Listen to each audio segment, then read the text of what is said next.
In 85 and 87, the Redskins captured the Super Bowl. Oops. Sorry. Not this year. Lockout is over. One, two. Check me out right here, yo. In the commission, you ask for permission to hit him. He don't like me, hit him while wifey was with him. You heard of us, the murderous, most shady. Been on the low lately, the feds hate me. Opposition, competition of the day in the life of the commission.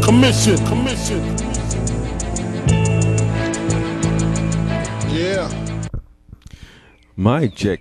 What's kicking, family? I'm glad you've clicked in so I can check in with you.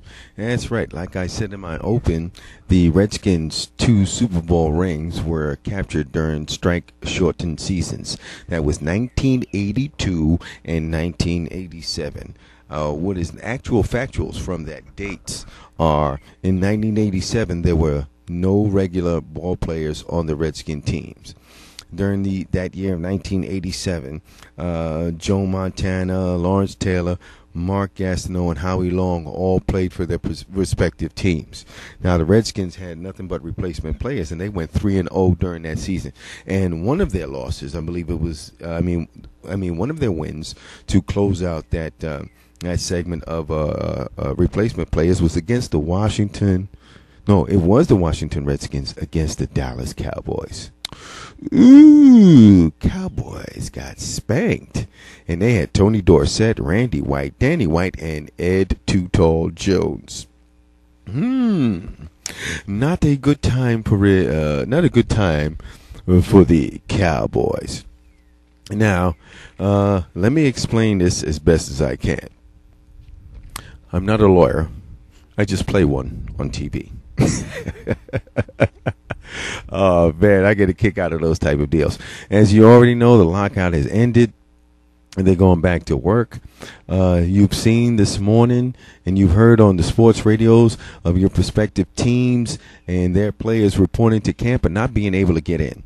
Now, once this was lifted, the agents were informing their ball players, go to the camps, go back to the facilities. Why?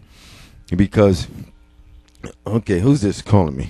Oh, I'm going to let that ring. Yeah, leave a voicemail. I'm in the middle of something right now. Okay, the agents have been urging their ball players to go back to the respective facilities and get some work. Why? Like, for instance, Giants defensive tackle Chris Canty has a workout bonus of $250,000. The New York Jets' DeBrickashaw Ferguson has a $750,000 workout bonus. Yo, for DeBrickashaw, that is contingent of him doing 85% of the stuff in the camp.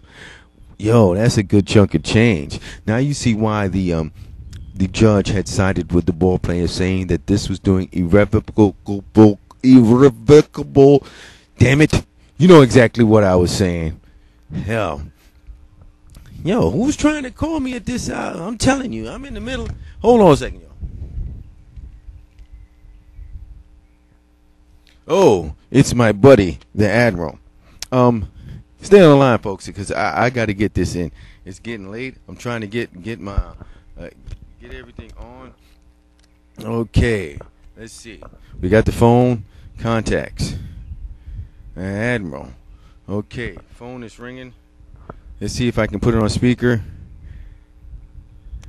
Yes, I do have it on speaker. And we'll get right back as soon as I find out from the Admiral. Okay, it's a beautiful day today. The strike is over. Football season is going to start just like how I said. And I wouldn't have it any other way. What am I going to do on my Sundays? There are a whole bunch of other stuff to do. But, I mean, hey, my Sundays was like, yo, it's football. It's football. Okay, he's not in right now. Okay. Admiral, this is the commander. I'm doing a taping at this. What are you coming on the other line? Hold on. This is a lot of fun, folks. All right. It says answer. Yes. Okay. Yes. Hello, Yes, Admiral. Right now, you caught me in the middle of a taping. We're live as we speak right now. What's going on, brother? All right, go ahead, man. All about you. Oh, okay. That was quick, folks.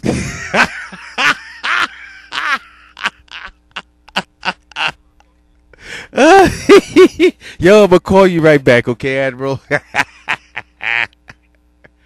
All right. Yeah, that's real funny, folks. Okay. Now they got that in. I didn't have my Bluetooth in my head because I just changed in my phones. I had some problems with my phones, and I don't like. Yo, can I get this done? Oh man, I'm telling you, folks. What's going on here? All right. Oh, okay. Yes, Admiral. Okay.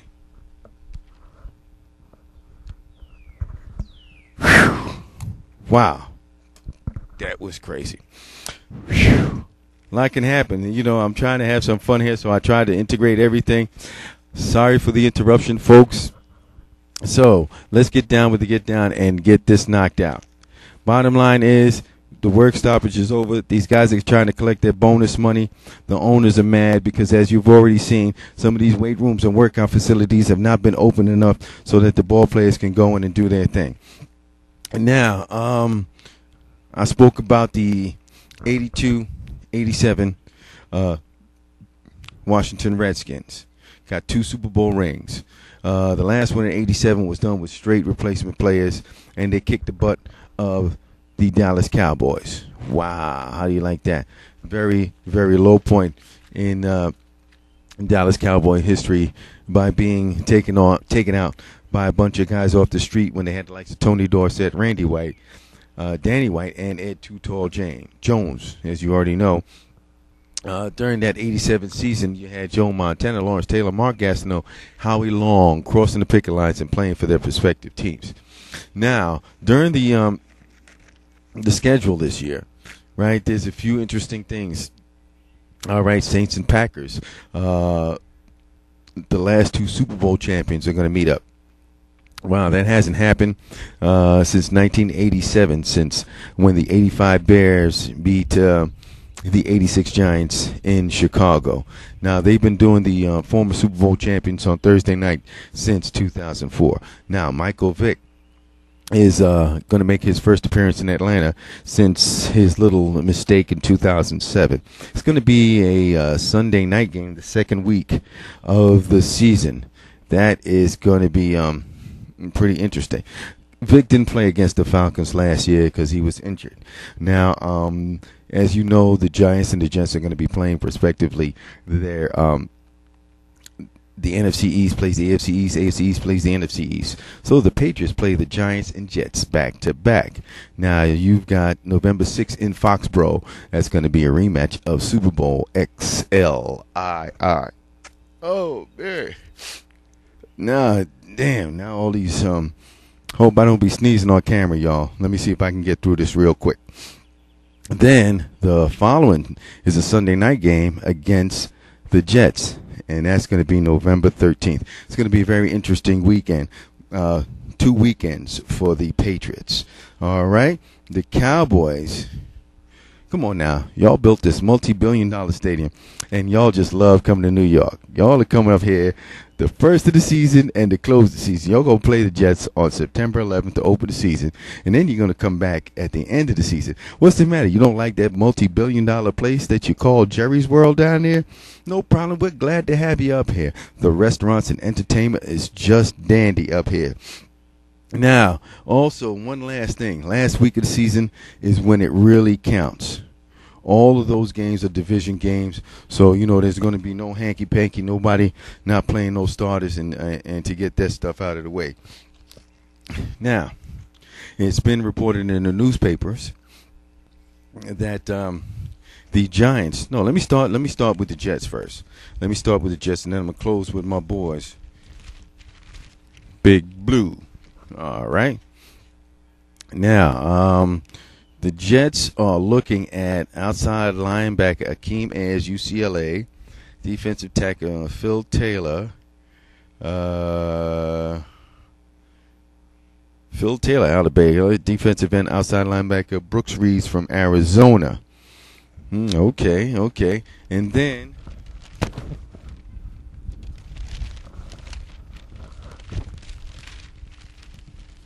all right, Big Blue is looking at Mike Pouncey, center guard from Florida. Offensive tackle Anthony Costanzo, Boston College, and running back Mark Ingram. Now, the running back Mark Ingram would be a nice, touching story. Father played, got a ring. Now he's got the Heisman. He's coming out. But from what I've seen in this newspaper article is that pressing need is offensive line. We've had a little bit banged up, and that's not a bad way to go. If you think about it, me, preferably on the real, I would prefer a linebacker. I'm just a linebacker fiend. Anything to do to get me a linebacker that can make an impact. That's the way I am. Just defense. But we got to make sure that we keep a healthy Eli upright. I think he threw the least interceptions last. What did he do? Something having to do with interceptions. I'm sorry if I didn't get that number right. But offensive line is an anchor for your team. Once you get that rocking and rolling, all the rest flows. Because if you can matriculate up the field and get first downs, then that gives your defense a rest. When your defense come on, they should be hungry and pin their ears back and come after the other quarterback. So that's not a bad idea of making sure that patchwork, to make sure that offensive line is really going to be solid in the future. So this is Mr. Batch for the Big Blue Commission. The New York Football Giants. I'm out of here like I stole something. It's on. Work stoppage is over. Peace.